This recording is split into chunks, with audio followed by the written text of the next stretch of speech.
my main focus is bacterial chondronecrosis with osteomyelitis, aka BCO lameness in the broiler chicken. So this is a disease mainly of broiler chickens. And it's one of the main issues facing the poultry industry today. It's an animal welfare issue. It's a health issue in the broiler industry.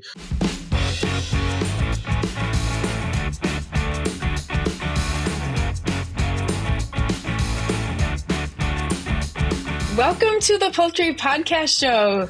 Today I am here with Adnan Alrubaye. Welcome. Thank you, Elizabeth. Thank you for having me.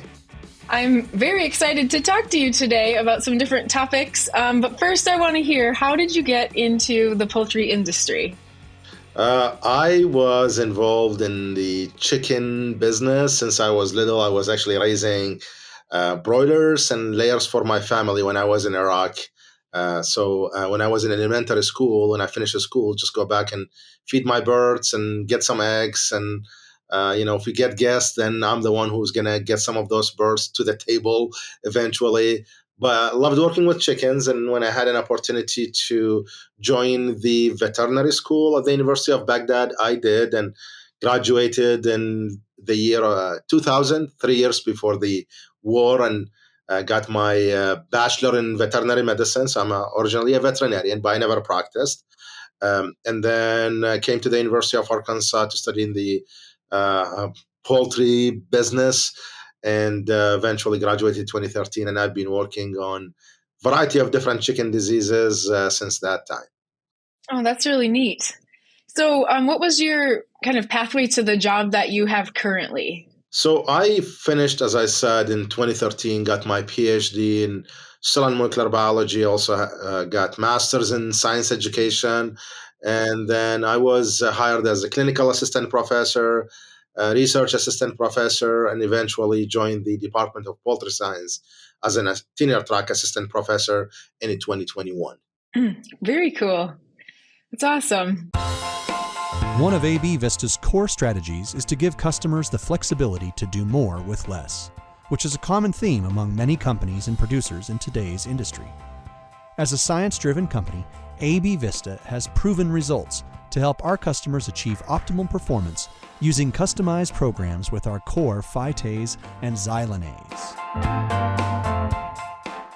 In your different areas of expertise, it seems that you have a focus on bone health. Can you tell us about some of the things that you're currently working on? So I've been working on bone health since 2011. And my main focus is bacterial chondronecrosis with osteomyelitis, aka BCO lameness in the broiler chicken. So this is a disease mainly of broiler chickens. And it's one of the main issues facing the poultry industry today. It's an animal welfare issue. It's a health issue in the broiler industry. And my main focus is trying to diagnose the disease more and bring awareness to the disease, identify which bacterial species cause the disease, trying to find feed additives that we can mix with diets that can improve gut health and bone health. And just 2 years ago, started working on developing a vaccine for the disease, which has been extremely successful for us. We're in the process of patenting the vaccine. And of course, I want to highlight the poultry industry, the U.S. poultry and egg for supporting my research program and helping us with a variety of different research work that we're doing currently. Yeah. So can you tell me a little bit more about the disease itself? Is it easy to tell if a bird has BCO versus another type of lameness from how it ambulates? Or, is it something that you aren't really sure till you do necropsy? Good question, Elizabeth. So generally, for lameness, there are two types of lameness. There is the clinical lameness, which anyone can tell. Birds would be limping.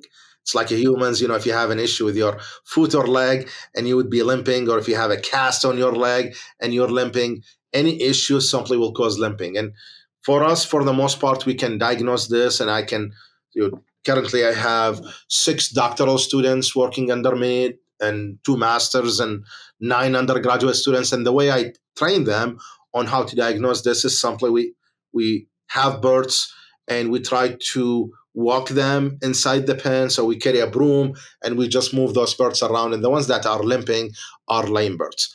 And so that's what we call the clinical lameness, which is, I would say, easy to diagnose.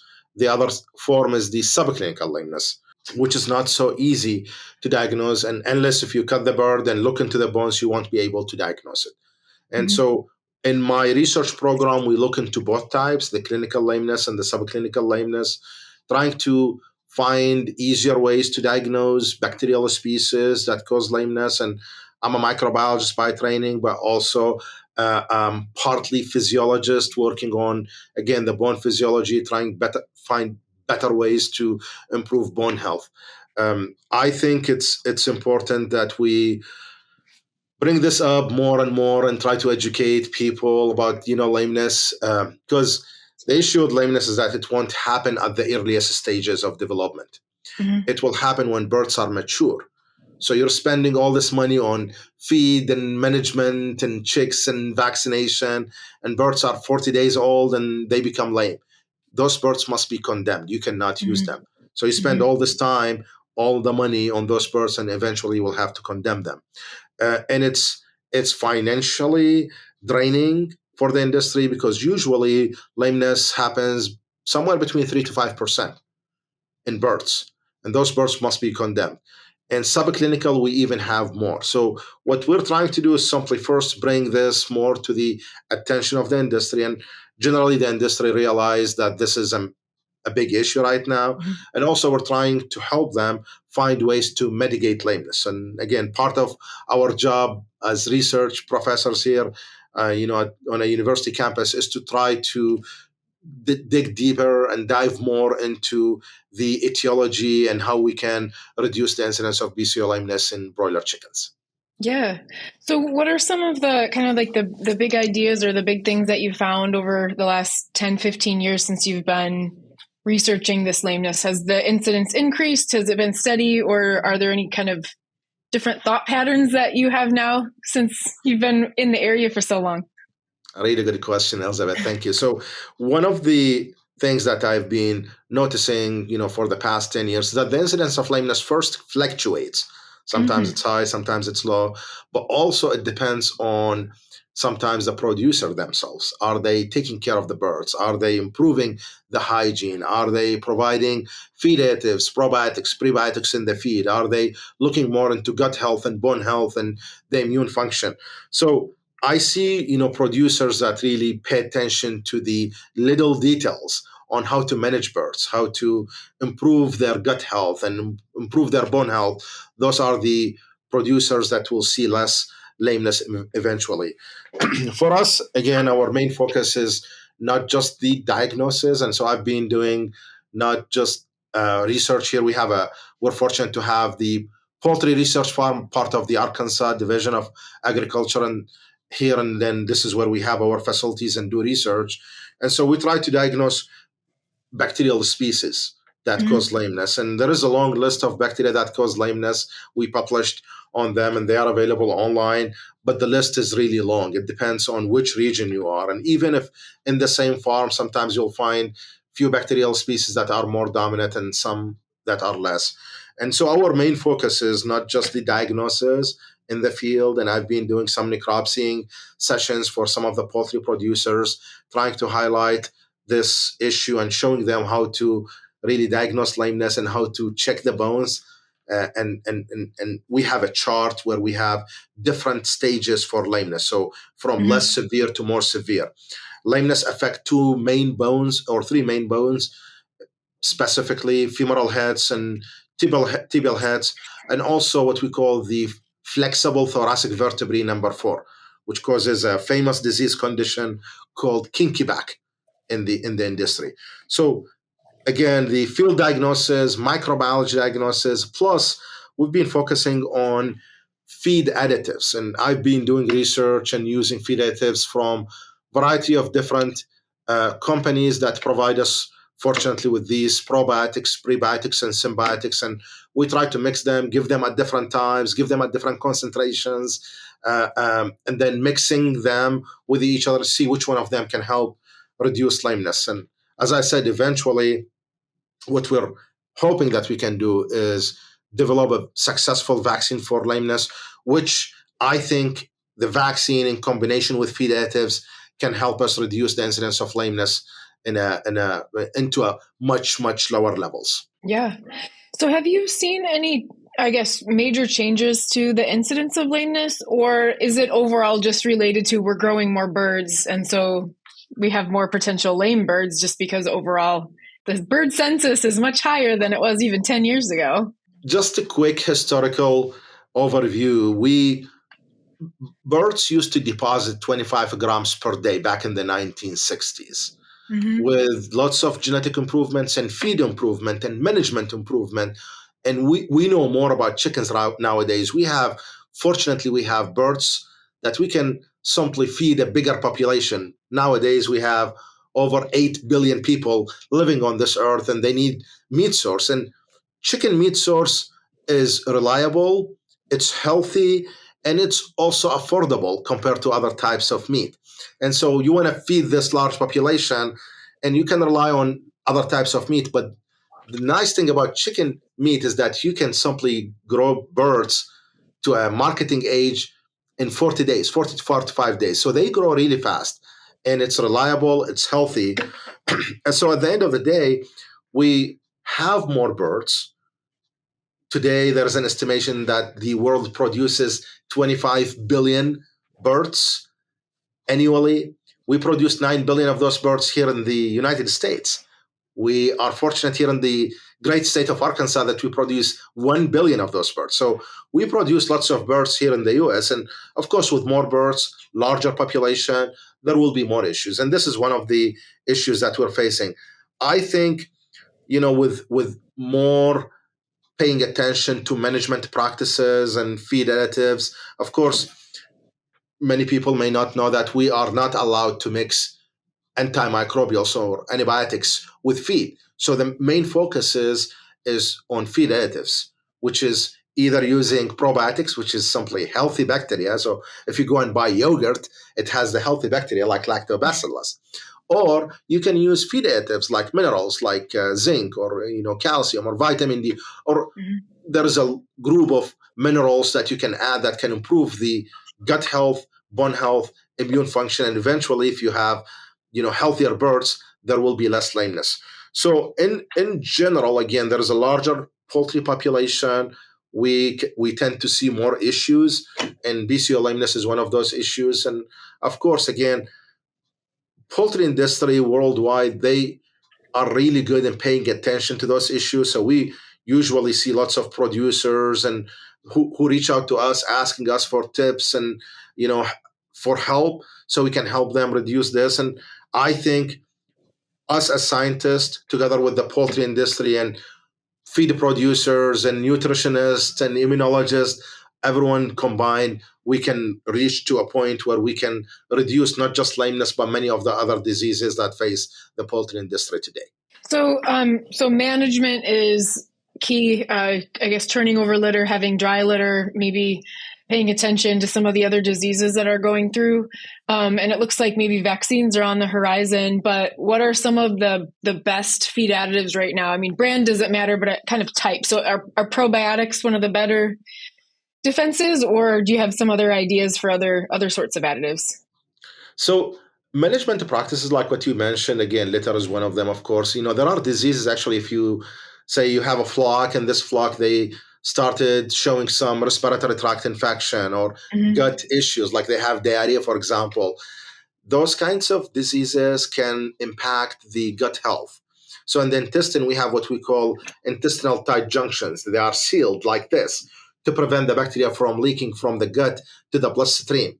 If birds are stressed or if they have diarrhea or other diseases that affect gut health, those tight junctions will open. So the bacteria will leak from the gut to the bloodstream.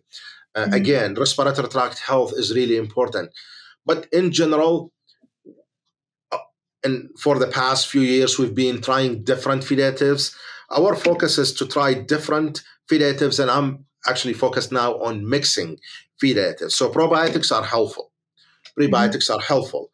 Anything that can improve the bone health is good. So like vitamin D, calcium, zinc, manganese, other minerals are very helpful. probiotics, anything that can improve gut health, like lactobacillus, other probiotics that can simply produce more lactic acids and improve the gut health are very helpful. But again, my focus now, right now, is not just trying which one is good and which one is not so good, but also trying to mix them. I Mm-hmm. believe in synergism, and synergism is simply 1 + 1 = more than 2. And I'm kind of convinced right now that it's not going to be one solid probiotic or prebiotic that can solve the problem. It's going to be a combination. Mm-hmm. So my lab right now, we're working on combinations. Which combination is the best one? Shall I mix this probiotic with this probiotic? At which concentration? Do I need to give more concentration at the early stages of development or later stages? So we're doing mixes between different feed additives. We're giving them at different times as well. And again, with the vaccine that we're developing right now, which is going to take some time, because big part of the vaccine development is not just whether it can reduce the incidence of lameness, how safe it is, how efficient it is, like human vaccines. Safety and efficacy are two most important things. And that's what we're trying to do at this time. So at the end of the day, I am confident that, again, and hopefully in a few years, we can reach to a point where we have some good recommendations on which combinations would be the best combinations that people can use. And again, with us developing this research, the poultry industry is also evolving.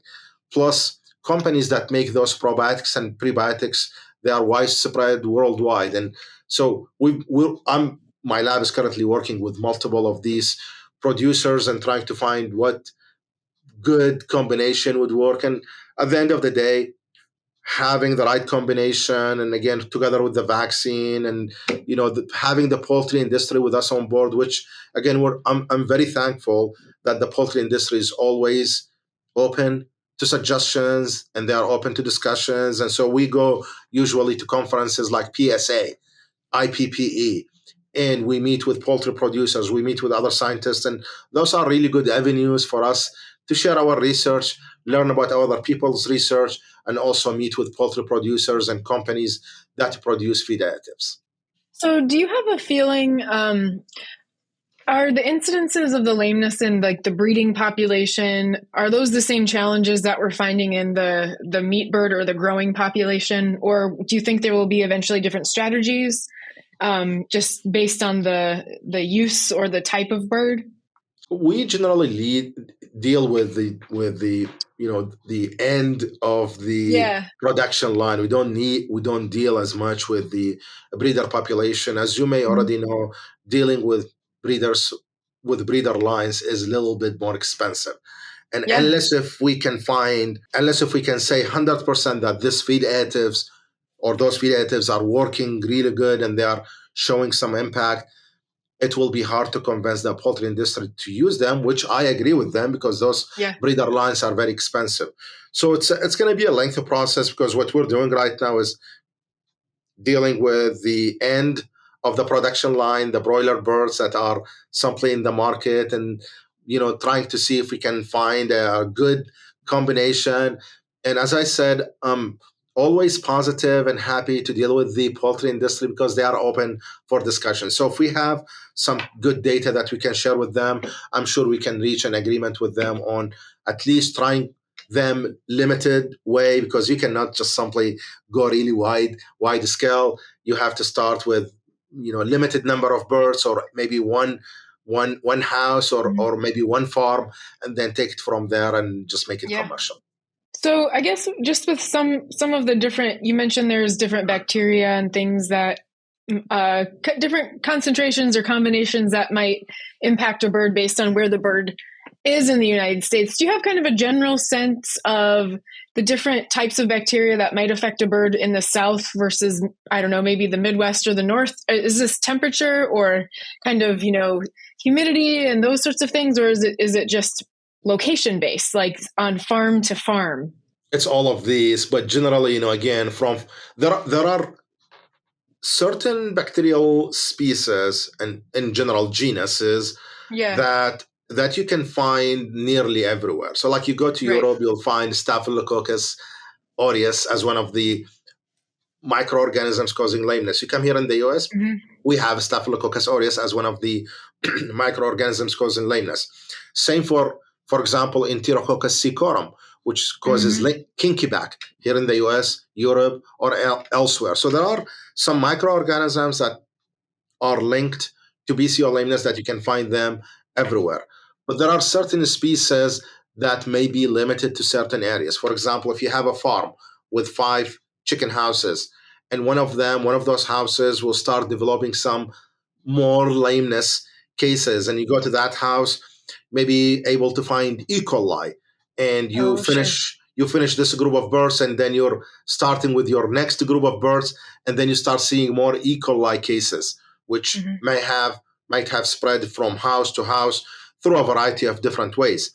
So in general, there are certain bacterial species that you can find them generally anywhere in this world, but there are some other bacterial species that are limited, basically depending on the location. And so again, we sometimes find a certain bacterial species in one farm more. And we need to keep in mind that lameness is not a single microorganism disease.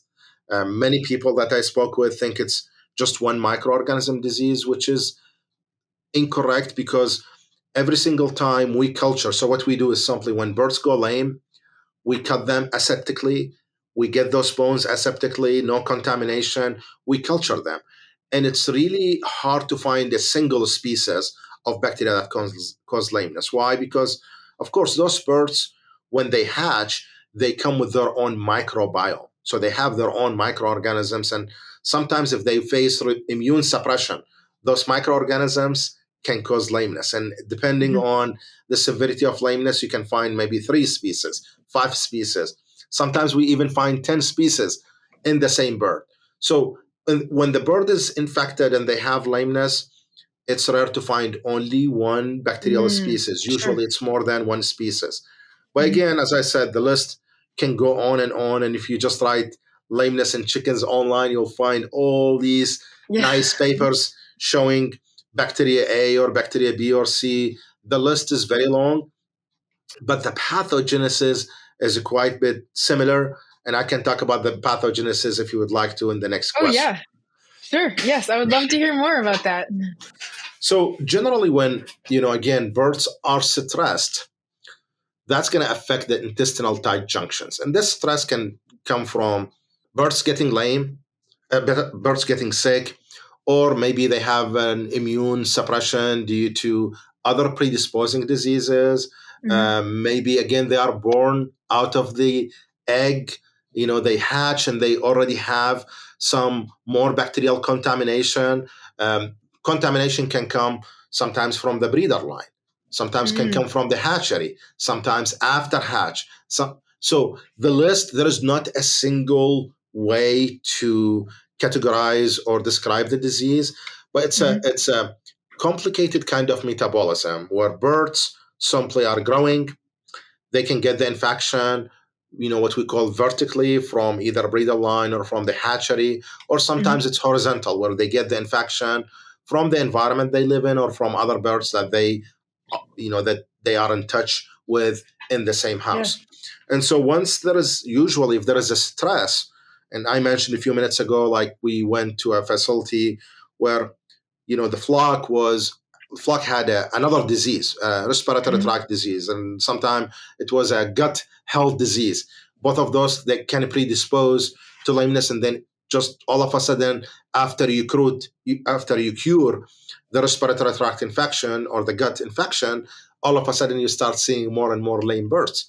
And so once birds are stressed and those intestinal tight junctions are open, or once they have some kind of respiratory tract infection, bacteria can leak from either the respiratory system or from the gut to the bloodstream. And once they leak, generally there are, again, they go and settle in what we call the proximal femoral heads or proximal tibial heads. They can also settle in the distal proximal heads and distal tibial heads, but the infection rate in the proximal femoral head is usually more than the distal femoral head and distal tibial head. For reasons, usually we have again, more vascularization in the proximal femoral head compared to the distal. And there are other physiological reasons that make the infection more in the proximal femoral head and tibial head compared to the distal tibial head. So to summarize, simply we have birds that go through either immune suppression or they had other diseases. That's going to bring their immunity down.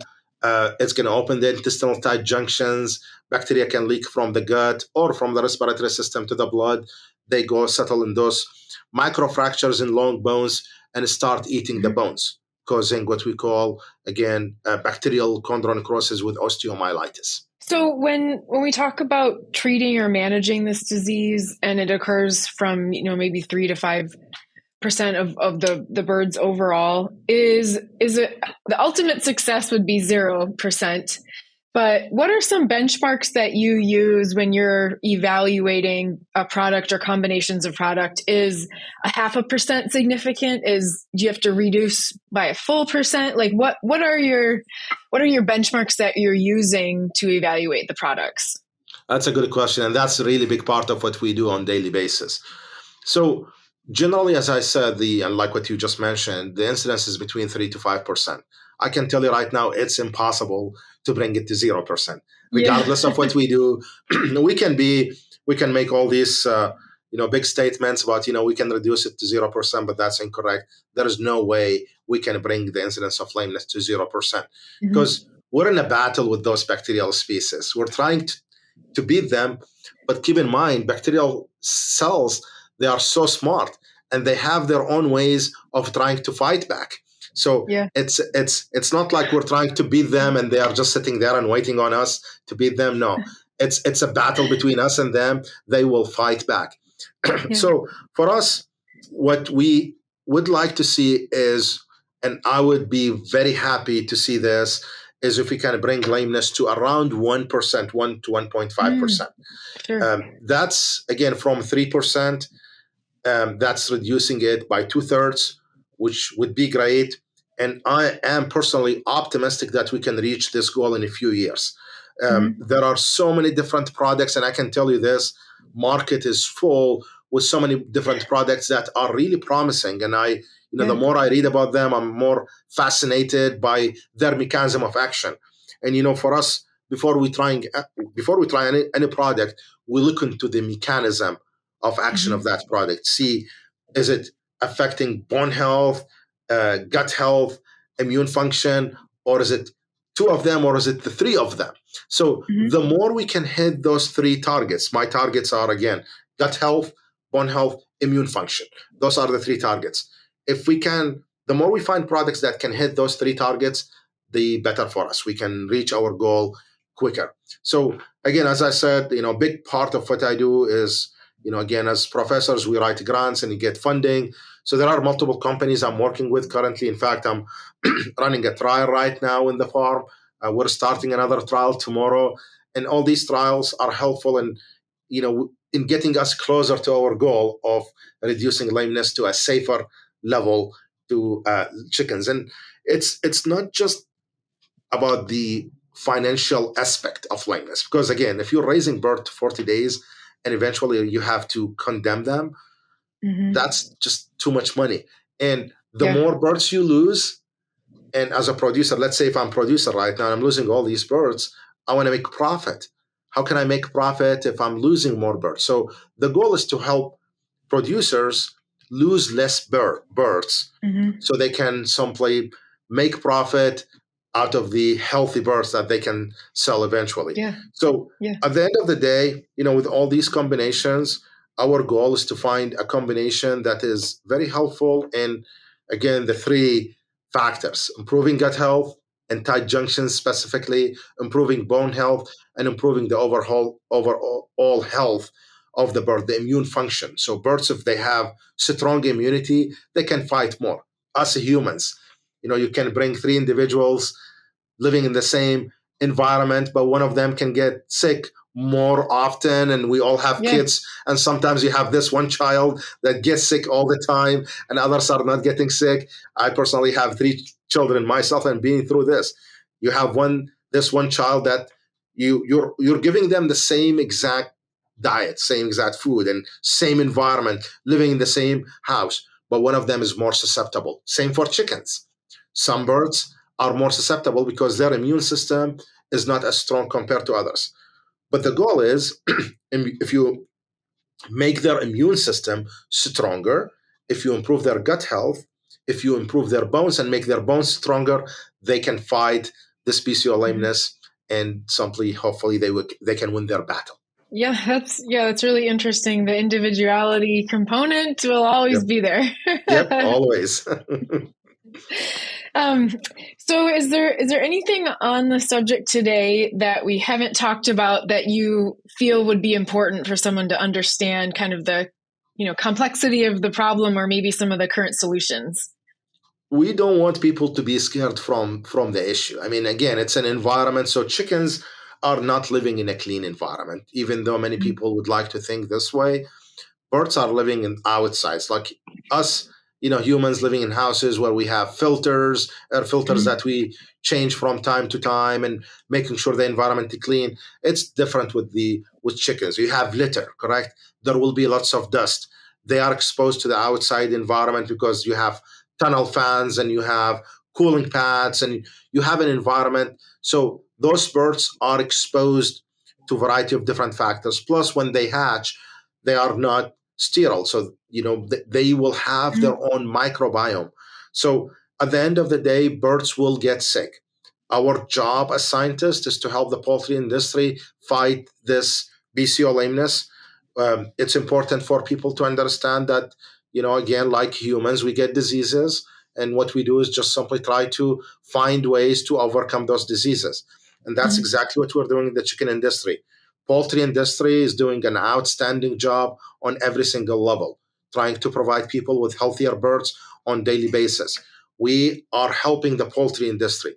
Our job is to provide the poultry industry with the necessary tools so they can produce healthier birds. So at the end of the day, poultry industry, us, and again, all these companies that make feed additives, probiotics, prebiotics, or trying to develop all these vaccines, it's a multifactorial issue, and we have a multifactorial solution by bringing all these people together.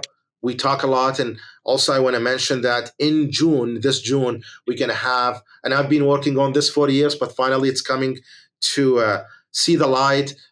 This June, it will be our first ever multi-species BCO lameness conference here in the University of Arkansas. There will be more announcements coming on LinkedIn and variety of different social media. So I encourage people to register and attend. It's not going to only cover chickens, because lameness, while we see more in chickens, it happens in dogs. People and humans, they have osteomyelitis as well. So if you have an infection or osteomyelitis in your shoulder or knee or hip, that's an osteomyelitis. So it happens in cattle. It happens in hogs. It happens in sheep and goats, in chickens. So we've been, as I said, thinking about this for years. But finally, hopefully, it's going to see the light very soon in June, and there will be more specific timing, more information coming on LinkedIn. So I invite people to try to join us to learn more about this problem. There will be multi-species scientists who will share their views and research with the community. Oh, that's very cool. That's exciting to hear. And I know the work that is behind those conferences is big. So I hope it's a success for you. We've been working on this for months. And again, it's coming to a conclusion, hopefully. So there will be an announcement coming in the next 2 weeks or so. Yeah, very cool. I will definitely look for that. You are always invited, and we can give you some briefing about the conference when it happens. Oh, yeah. Yes. It's time for our famous 3. When it comes to purity, performance, and immunity, High-D has been helping layers, broilers, and turkeys stand long for years. As the proven source of pure 25-OH-D3 for diet fortification, High-D is the fastest and most efficient way to provide birds with essential vitamin D. One product, 25 plus years on the market, more than 100 research trials, and 3 billion birds fed per year. There's only one High-D. Learn more at dsm.com/HY-D. So before we end today, I want to ask you the 3 questions that we ask all of our guests. And The first one is there a favorite poultry book or resource that you use regularly that you'd like to share with us? I like to, and I'm a microbiologist by training, but again, also physiologist, partly physiologist. Love microbiology of meat and poultry, and it's 19. So it's edited by Andrew Davies and Ron Board. It's a really good resource for the microbiology of meat and poultry. Yeah, that's a good one. Is there a non-poultry book or resource that you've read or referenced lately? I love. I'm from the Middle East. I love Arabic poetry and movie producers, and I like. His name is Najib Mahfouz. Many books, has series which I like to read all the time. Yeah, that's awesome. I always like to actually read physical books. I get enjoyment out of that. Yep, keeping your brain sharp. Yes. The last question is, do you have advice for somebody who would want to enter the poultry industry? Poultry industry right now. So I'm of course, my job is, I'm assistant professor in the Department of Poultry Science, Center of Excellence, Tyson Center of Excellence for Poultry Science. And I teach domestic animal microbiology. Also, I teach microbiology for the University of Arkansas campus. It's a class of 473 students, a big class. So we're preparing students for the real jobs.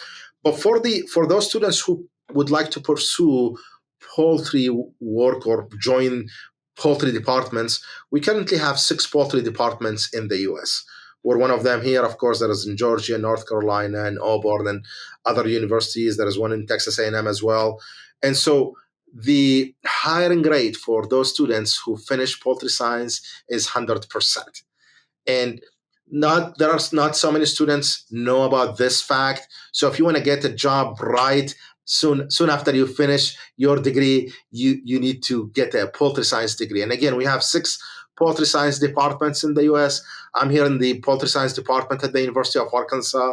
If anybody would like to learn more or would like to apply here, they are more than welcome to email me. I'm more than happy to guide them through the process, or at least answer any questions they have. So join the poultry science department anywhere in the U.S. You get a 100% job guaranteed when you graduate. We have a massive poultry industry here in the U.S., and they are always looking for sharp minds that graduate from poultry science departments here in the U.S. Yeah, that's awesome, and definitely great advice. Is go into poultry because there are jobs. Yep, always jobs. Jobs are very important once you've finished college, if that's your route. So. Yep.